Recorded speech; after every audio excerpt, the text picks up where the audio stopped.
नमस्ते। बातचीत के हमारे इस खास कार्यक्रम में आप सबका स्वागत। जैसा आप देख रहे हैं, अखिल स्वामी सर हमारे साथ मौजूद है। बहुत स्वागत सर। सर, ये हफ्ता जो है खूब जबरदस्त बवाल वाला रहा। पूरे हफ्ते भर लगातार अलग अलग तरीके का विवाद बवाल हम देखते रहे हैं और हफ्ते का अंत होते होते, जिस हफ्ते की शुरुआत अमित शाह के इस्तीफे की मांग के साथ हुई, हफ्ते का अंत होते होते अमित शाह शायद अपने लिए हथियार के तौर पर उन पुलिस वालों के बच्चों को लेकर के आ गए जो पुलिस वाले जंतर मंतर पर प्रदर्शन के दौरान घायल हुए। मानवाधिकार की खूब बात हो रही थी, खूब टीवी मीडिया ने भी उस पर हो हल्ला मचाया, लेकिन छात्रों की बात टीवी मीडिया ने नहीं की और ये पूरा हफ्ता बीतते बीतते पुलिस वालों के बच्चों को सामने ला दिया गया। सर, मेरा सवाल ये है कि बच्चों से प्रेस कॉन्फ्रेंस कराने की बजाय क्या अमित शाह को प्रेस कॉन्फ्रेंस कर लेने में कोई दिक्कत थी? अगर अमित शाह प्रेस कॉन्फ्रेंस करके ये बता देते कि ये हालात क्यों पैदा हुए, ये हालात कैसे बने और क्यों इस स्तर तक स्थिति बदतर हो गई कि बच्चे और पुलिस वाले दोनों जो है उनको चोटें लगी, इसके लिए कौन जिम्मेदार है, कौन इसके लिए किसकी जिम्मेदारी फिक्स होनी चाहिए और किसके लिए इसको सजा भुगतनी चाहिए, क्या अमित शाह को ये क्लियर नहीं कर देना चाहिए था? अमित शाह तो बहुत ताकतवर नेता के तौर पर माने जाते हैं। जय संविधान।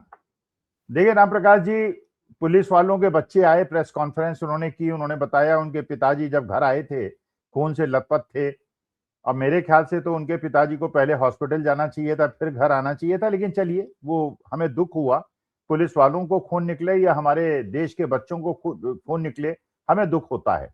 लेकिन जो ये पुलिस वालों का खून निकला या बच्चों का खून निकला, इसका उत्तरदायित्व किस पे है? इसका दोषी कौन है? भाई देखिए, बिल्कुल सीधी सी बात थी। जब बच्चों का जंतर मंतर पे जमावड़ा शुरू हुआ था, हिंदुस्तान का हर आदमी मानता था कि उनकी जो डिमांड्स हैं वो जेन्युइन है, क्योंकि बच्चों का जब वो पढ़ लिख के मेहनत करते हैं तो उसके बाद उनकी इच्छा ये होती है कि माता पिता ने उनके लिए जो श्रम किया है, जो तपस्या की है, उसका बलिदान, उसका एक प्रकार से कीमत चुकाएं और मेहनत करके अच्छे स्थान पे जाएं और अपने माता पिता को बुढ़ापे में सुख दें। ये हर बच्चे का एक सपना होता है। अगर मान लीजिए ये पूरे हिंदुस्तान के लोग समझ रहे थे कि बच्चों की डिमांड जेन्युइन है, भारतीय जनता पार्टी वाले भी समझ रहे थे, तो मोदी जी और अमित शाह क्यों नहीं समझ रहे थे?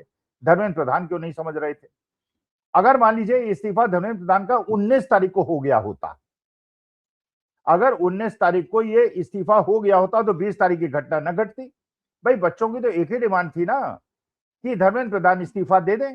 धर्मेंद्र प्रधान इस्तीफा दे देते, मामला खत्म हो जाता, ना किसी का खून बहता, ना किसी को चोट लगती, ना पुलिस वालों को जंतर मंतर के सामने पत्थर से बड़ी हुई ट्रक लाके खड़ी करनी पड़ती, ना AK-47 बिहार के अंदर चलानी पड़ती और ना पैलेट गन दिल्ली के अंदर चलानी पड़ती।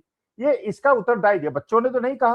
भाई बच्चों ने तो मोदी जी से नहीं कहा होगा कि साहब 20 तारीख तक हमारी डिमांड को मत मानिए, जब हम संसद मार्च का एक घोषणा कर दें उसके बाद वहां बैरिकेड्स लगा दीजिएगा, फिर उसके बाद डंडे जिसके अंदर कीलें गड़ी हो वो गुंडे वहां पे खड़े कर दीजिएगा जो हमें मारे। फिर अपने SHO साहब जो राठी साहब हैं उनसे कहिएगा, जब लड़की भाग रही हो बेचारी अपने देश की, जिसे हमारे सनातन धर्म में देवी कहा जाता है, उसको पीछे से डंडा उसको घुसेड़ देना, उसे चोट पहुंचा देना, पैलेट गन चला देना, लोगों की आंखें फोड़ देना, ये जंतर मंतर में बैठे हुए छात्रों ने तो नहीं कहा होगा। तो इसका मतलब यह है कि आपने अगर 19 तारीख तक इस्तीफा नहीं लिया और उसके बाद जब आपने देखा, जब खून बह गया, पुलिस वालों का भी खून बह गया और आंदोलनकारियों बच्चों का भी खून बह गया, उसके बाद आपने इस्तीफा दिला दिया। अच्छा, इस्तीफा दिलाने के बाद भी धर्मेंद्र प्रधान का ऐसे स्वागत किया गया जैसे वर्ल्ड कप में कोई गोल्ड मेडल जीत के आ रहे हैं या ओलंपिक में कोई गोल्ड मेडल जीत के आ रहे हैं, जबकि उन्होंने 21 बच्चों की शहादत का, आत्महत्या का आरोप था उनके ऊपर, उन्होंने मान भी लिया था उनकी गलती है। अच्छा, इसी बीच में आप 4 दिन के अंदर देखिए, गुजरात के अंदर एक पेपर लीक हो गया, उड़ीसा के अंदर एक पेपर लीक हो गया।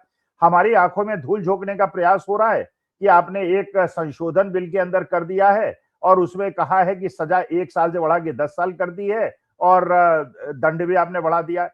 अरे भैया, जब दंड मिलना ही नहीं है तो 1 साल की करो, 10 साल की करो या 100 साल की करो, क्योंकि आपका जो अभियोजन पक्ष है वो जो दोषी होते हैं उन्हें छोड़ देता है। जैसे आपने देखा, जो पहले पेपर लीक हुआ था उसमें एक मुखिया जी जो थे, मोदी जी ने खुद आके ये कहा था प्रेस कॉन्फ्रेंस में, ये मतलब प्रेस कॉन्फ्रेंस तो वो खैर करते नहीं, उन्होंने प्रेस में आके ये कहा था कि हमने जो उसका सबसे बड़ा षड्यंत्रकारी है उसे पकड़ लिया। और 2 साल के बाद सीबीआई ने कह दिया उसका कोई दोषी नहीं। तो आज तक कोई भी पेपर लीक पे आज तक किसी को कोई दंड नहीं मिला है। तो 10 साल का दंड प्रावधान कर दो या 20 साल का प्रावधान करो, जब दंड मिलना ही नहीं तो उससे क्या अंतर पड़ता है। फिर एक चीज आपने और प्रूव कर दी सरकार ने, जो वहां पे कोर्ट के अंदर डेट पड़ी थी उसमें सीबीआई के वकील साहब नहीं पहुंचे। इसी तरह डेट पड़ती रहेगी, वकील साहब पहुंचेंगे नहीं, कोर्ट में डिसीजन होगा नहीं, अभियोजन पक्ष कोई वो करेगा नहीं। तो बच्चों की डिमांड बिल्कुल जेन्युइन थी। बच्चों की डिमांड थी एक तो ट्रांसपेरेंसी रखी जाए, पेपर लीक ना हो, और लेकिन आपने 20 तारीख तक उनकी मांग ना मान के वास्तविकता में जो पुलिस वालों का खून बहा है, 10-12 अगर पुलिस वालों का खून बहा है तो 500 हमारे बच्चों का खून बहा है। दोनों बच्चों भारतीय खून है, हमारे देश का खून है। ये बहाने का जिम्मेदार कौन है? जिसने 20 तारीख के पहले धर्मेंद्र प्रधान का इस्तीफा नहीं लिया। सर, अमित शाह को लेकर के विपक्ष लगातार हमलावर है, लगातार सवाल पूछ रहा है। राहुल गांधी ने चिट्ठी लिखी थी, एक चिट्ठी तक का जवाब अमित शाह नहीं दे रहे। क्या प्रधानमंत्री, गृह मंत्री, ये सारे लोग आखिर एक सवाल का जवाब देने से क्यों कतरा रहे हैं? विपक्ष पर सवाल उठाया जा रहा है, विपक्ष को संसद ना चलने देने के लिए आरोपित किया जा रहा है, टीवी मीडिया उसका पूरा माध्यम बना हुआ है, लेकिन एक सवाल का जवाब नहीं मिल रहा है, उस सवाल पर बात नहीं हो रही है। आखिर क्यों? वो सवाल क्या इंपॉर्टेंट नहीं है देश के लिहाज से, इस जनता के लिहाज से? देखिए, मौनम स्वीकृति लक्षणम। अगर मान लीजिए मुझ पे आरोप लगा दिया जाए कि लाठी अखिल स्वामी साहब आपने चलवाई थी और हम लोकसभा के अंदर आपको बुलाएंगे और वहां पे आपको कटघरे में खड़ा करेंगे और डिस्कस करेंगे, मैं कहूंगा कर लीजिए भाई, मेरा कोई मतलब ही नहीं है। मेरे से बच्चों के प्रति मेरी सहानुभूति है, जो पुलिस वाले चोट खाए उनसे सहानुभूति है, लेकिन धर्मेंद्र प्रधान से मेरी कोई सहानुभूति नहीं है, अमित शाह साहब की कोई सहानुभूति नहीं है, जिन्होंने लाठी चलवा के हमारे पुलिस वालों को भी घायल करवाया और बच्चों को भी घायल कराया। लेकिन अमित शाह साहब अगर उनका बिल्कुल दिल साफ है, अगर उन्होंने कोई गलती नहीं की है, अगर उन्होंने कोई आदेश नहीं दिया है और उसका कोई ट्रेस नहीं छोड़ा है, अगर उसका कोई प्रूफ नहीं है, तो संसद चलने दें, संसद में आके जवाब दे दें। भाई, विपक्ष यही तो चाह रहा है। विपक्ष की एक ही डिमांड तो है कि अमित शाह साहब आए और पार्टिसिपेट डिस्कशन में करें, डिबेट में करें और एक प्रश्न का जवाब दे दें कि ये जो गोली चली, ये जो लाठी चली, ये सारी चीजें हुई, जो पैलेट गन चली, क्या इसका आदेश अमित शाह साहब ने दिया था या नहीं दिया था? 1 मिनट का जवाब है, 1 मिनट का जवाब देंगे, संसद चलने लगेगा। लेकिन अगर आप जवाब नहीं दे रहे हैं, इसका माने लाठी और पैलेट गन चलाने का अगर फिर झूठ बोला गया पार्लियामेंट के अंदर, पार्लियामेंट के अंदर कहा गया कोई गन चली नहीं, पैलेट गन चली नहीं, बाद में पता चला कि वो पार्लियामेंट थाने के अंदर वहां पे जो रोजनामाचा है उसके अंदर लिखा हुआ है, डीसीपी साहब ने आदेश दिया था, 3 डीसीपी के दस्तखत थे, सैनिक को इश्यू हुआ था और सैनिक ने वहां पे जाके पैलेट गन चलाया था। फिर राठी साहब का भी आपने कोई अभी तक उन्हें दंड नहीं दिया। फिर आपने उस पुलिस अधिकारी को भी कोई दंड नहीं दिया जिसने थप्पड़ एक लड़की को मार दिया था।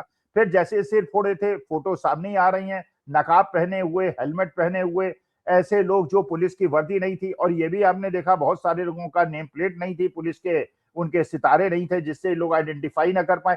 इससे पता चल रहा है कि जो ये सारा हुआ है ये छिपाने के नजरिए से, बच्चों को डराने के लिए हुआ है। अब एक 14 साल की बच्ची देखिए सोशल मीडिया में सामने आ रही है क्योंकि उसके घर में पुलिस पहुंच गई है, उसके माता पिता को परेशान किया जा रहा है, वो माफी मांगती फिर रही है। 14 साल की लड़की, 14 साल की लड़की को तो वैसे ही दंड नहीं दिया जा सकता, वो नाबालिग है। इसके बाद जो लड़की ने गाली दी थी उसके माता पिता को, उसके खिलाफ एफआईआर लिखा दी गई है। भाई राम प्रकाश जी, आप भी जानते हैं कानून मोदी जी में ने सबको माफ कर दिया है, मोदी जी तो कह रहे हैं हमने सबको माफ कर दिया। अरे यार, गलती आपने की है, जिसने गलती की है वो मुझे माफ कर देगा?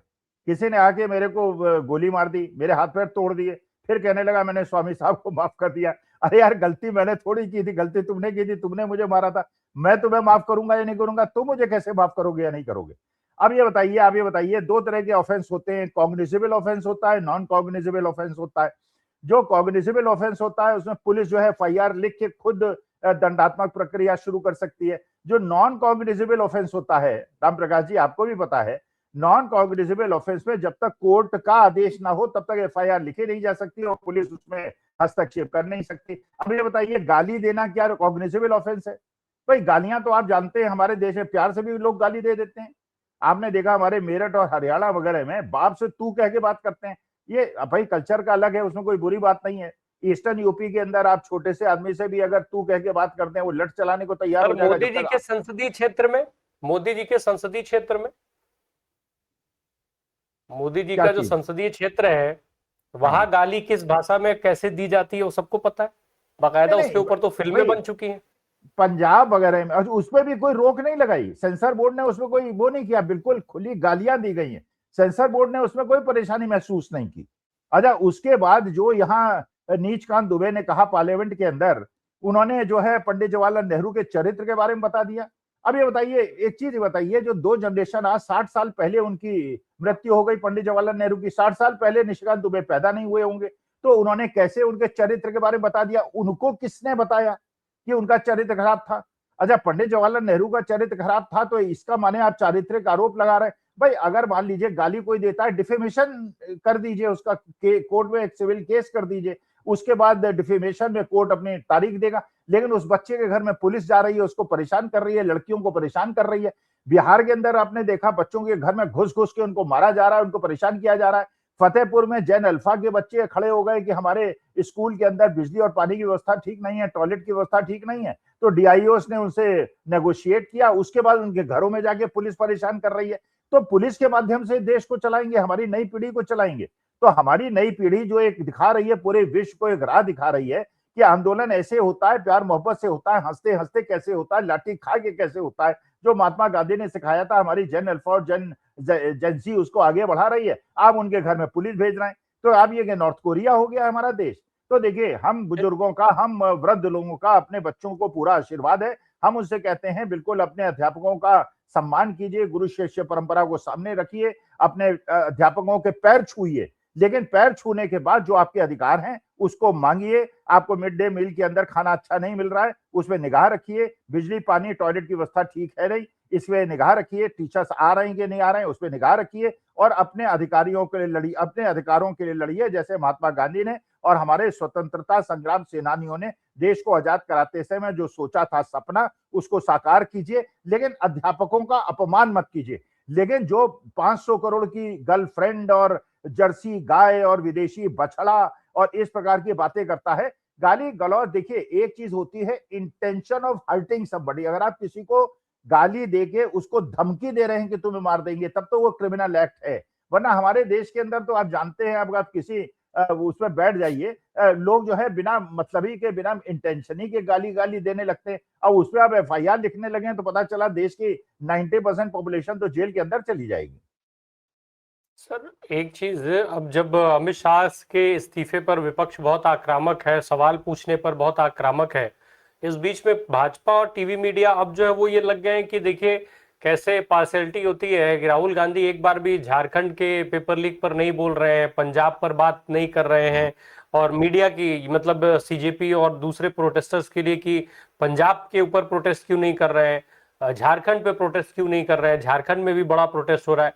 अब ये सारी चीजें शुरू हो गई हैं, तो क्या ये जो इसको सवाल के तौर पर देखा जाए या फिर केवल काउंटर के तौर पर, ध्यान भटकाने के तौर पर ही देखा जाए? सवाल तो है कि अगर झारखंड में और पंजाब में भी पेपर लीक होता है तो उसकी बात क्यों नहीं होती है? देखिए, पहली बात तो यह है कि पेपर लीक होना ये शुरू हुआ है पिछले 15-20 साल से। हमारी जवानी के समय पेपर लीक हमने सपने में नहीं सुना था कि पेपर लीक होता है। इसका मतलब यह है कि डिटोरिएशन उस तरह से बढ़ता चला गया जैसे जैसे टेक्नोलॉजी आती गई। हमारे जमाने में टेक्नोलॉजी नहीं थी। आप जानते हैं चीन में आज तक कभी कोई पेपर लीक नहीं हुआ। कैसे नहीं हुआ? क्या करते हैं वो?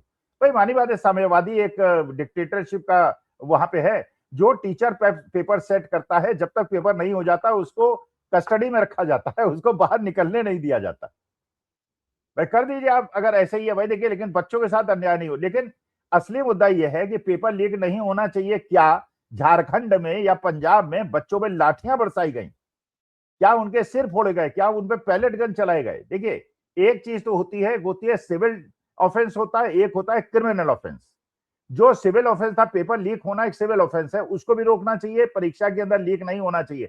तो दोषी तो हैं, झारखंड गवर्नमेंट भी है, असम गवर्नमेंट भी है, पंजाब गवर्नमेंट भी है, गुजरात गवर्नमेंट भी है, राजस्थान गवर्नमेंट, दोषी सब है। लेकिन सबसे बड़ा दोषी वो है जिसने बच्चों की जेन्युइन डिमांड पे उसके बाद उनपे लाठियां भांजी, कीलें ठोकी, उनपे करंट लगाया, उनको परेशान किया, उनपे पैलेट गन चलाई, उनपे AK-47 चलाई। वो दोषी क्रिमिनल एक्ट का है। देखिए, पेपर लीक हम उस सरकार की भर्त्सना करते हैं जो पेपर लीक पे कार्रवाई नहीं करता है, पेपर लीक होने देता है।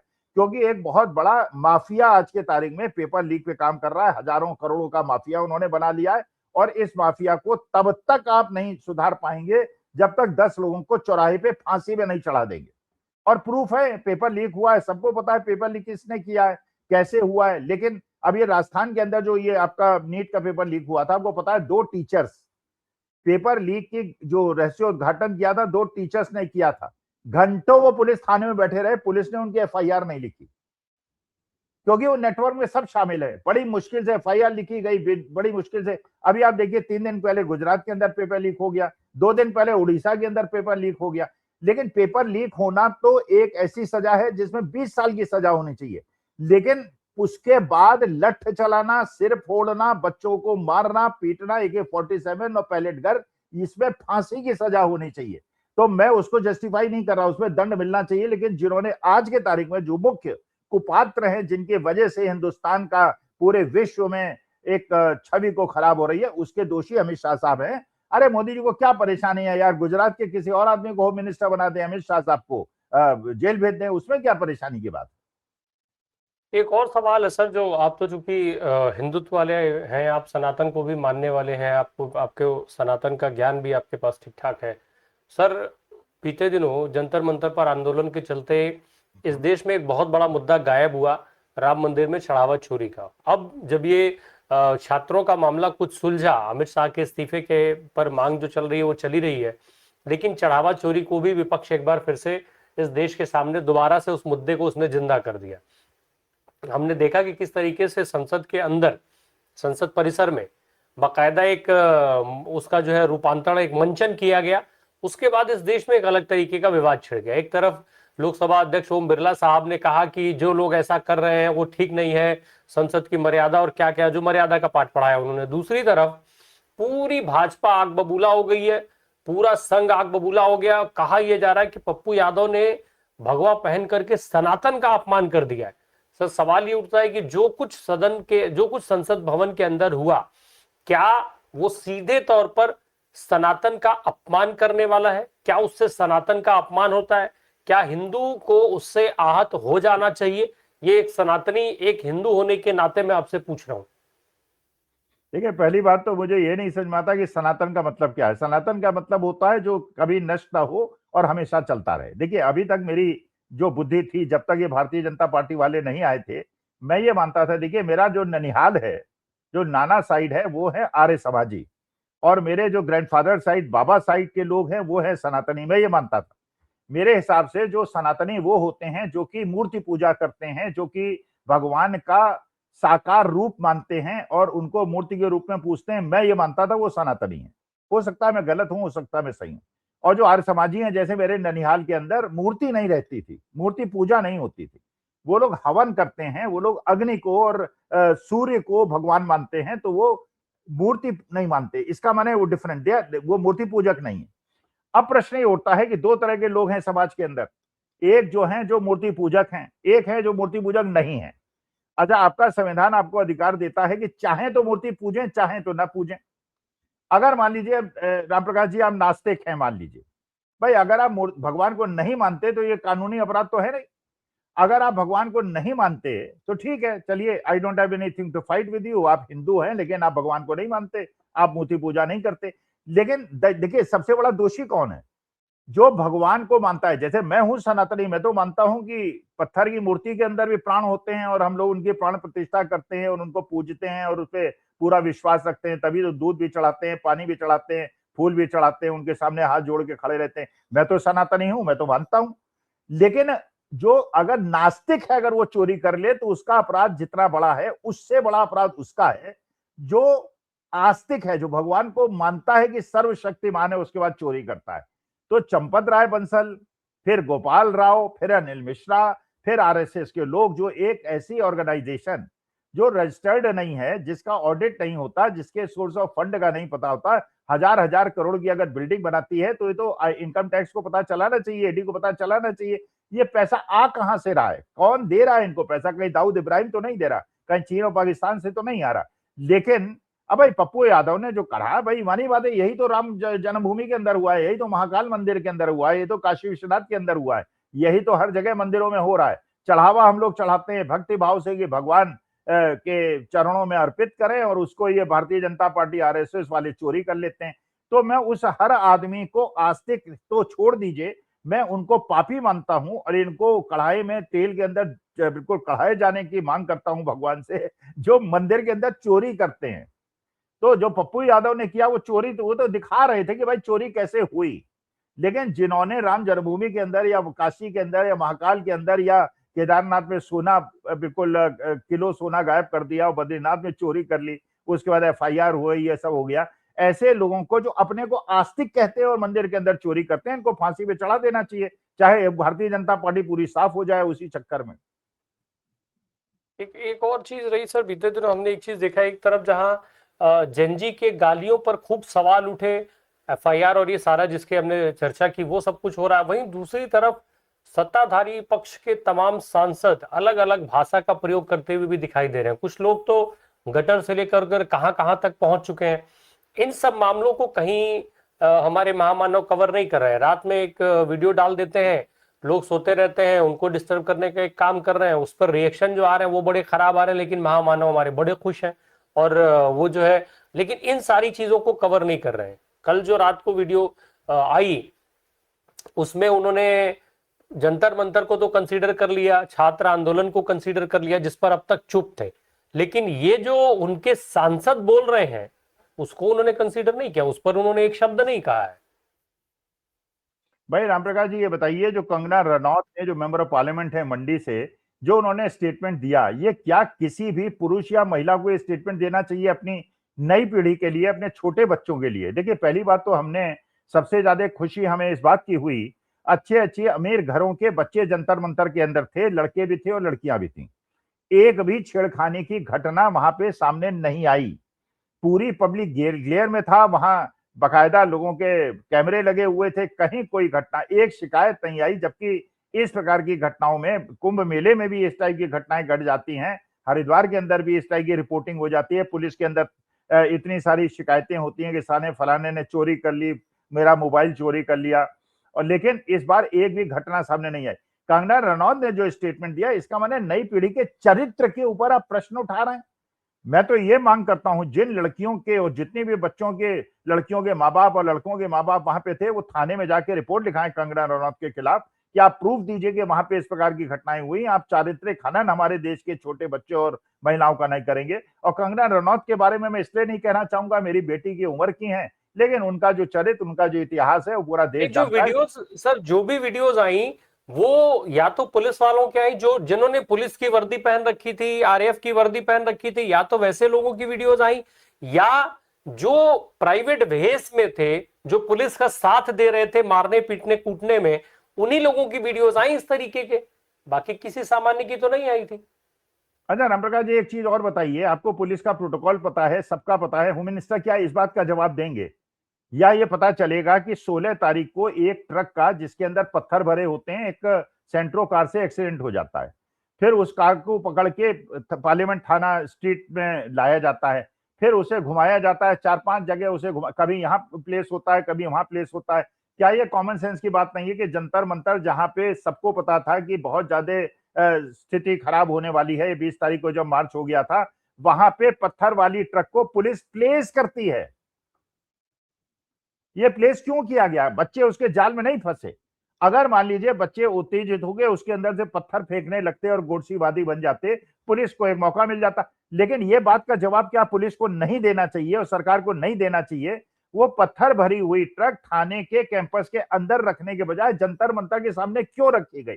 इसका माने ये चाहते थे कि इंप्लीकेट किया जाए बच्चों को, उनको बदनाम किया जाए, उन्हें पीटा जाए, उन्हें मारा जाए, फिर उनका चारित्रिक हनन किया जाए और सारा का सारा दोष हमारे देश के युवा पीढ़ी को दे दिया जाए। क्या ये हम पिछली पीढ़ी वालों का कर्तव्य नहीं है कि अपने जेनजी और जेन अल्फा जो अपने अधिकारों के लिए लड़ रहे हैं, हमारे देश के भविष्य को आगे बढ़ाने के लिए, उज्जवल बनाने के लिए संघर्ष कर रहे हैं, हम उनका साथ ना दें? हम तो साथ देंगे, हम तो अपने बच्चों का साथ देंगे। अगर अमित शाह साहब आके बता देंगे पैलेट गन जिस आदमी ने चलाई थी वो बिना आदेश के चलाई थी, उसको हमने फांसी पे चढ़ा दिया, हम शांत हो जाएंगे। अगर आप बता देंगे कि पुलिस ने वो जो पत्थर भरी ट्रक क्यों रखी थी, हम शांत हो जाएंगे। लेकिन अगर आप जवाब नहीं देंगे और वहां से संसद से भागेंगे, इससे हम मानेंगे कि आप ही ने आदेश दिया था और ये सारी गुंडागर्दी जो कराई गई थी वो आप ही के आदेश पे कराई गई थी। बिल्कुल, जिस तरीके के हालात वहां पर बनाए गए थे, पत्थर लदा ट्रक और बाद में उन्हीं पत्थरों को चलाते हुए पुलिसकर्मियों की तमाम वीडियो, वर्दी वाले लोगों की वीडियो, कितना ही नहीं, टूटी गाड़ियों से लेकर के क्या कुछ इंतजाम वहां किए गए थे वो सबकी वीडियोस मौजूद है। उस पर पूरी तरीके से खामोशी है। गृह मंत्री पर लगातार सवाल उठ रहे हैं, गृह मंत्री गायब है। प्रधानमंत्री रात को निकल करके धीरे से वीडियो बना करके फिर गायब हो जाते हैं। मीटिंग का खेल एक अलग खेल चल रहा है। उस मीटिंग में क्या हो रहा है भगवान जाने। कौन सी परिस्थिति इस देश में पैदा हो जाती है कि सीसीएस की बैठक करनी पड़ जाती है, भाग करके तुरंत राष्ट्रपति जी से मुलाकात करनी पड़ जा रही है। तो क्या खेल भाजपा खेल रही है और किस कदर, एक नमूना तो हम देख रहे हैं कि कैसे टारगेट किया जा रहा है बच्चों को। इन सब चीजों से कब उभर पाता है देश, ये देखिए। आगे आने वाली चीजें, भाजपा इन सारी चीजों का क्या बदला लेने की प्लानिंग करने लग गई है इस देश के यूथ से, ये भी देखने और समझने वाली बात है। ये निश्चित तौर पे बहुत गंभीर होगा। बहुत शुक्रिया सर बात करने के लिए। Thank you so much.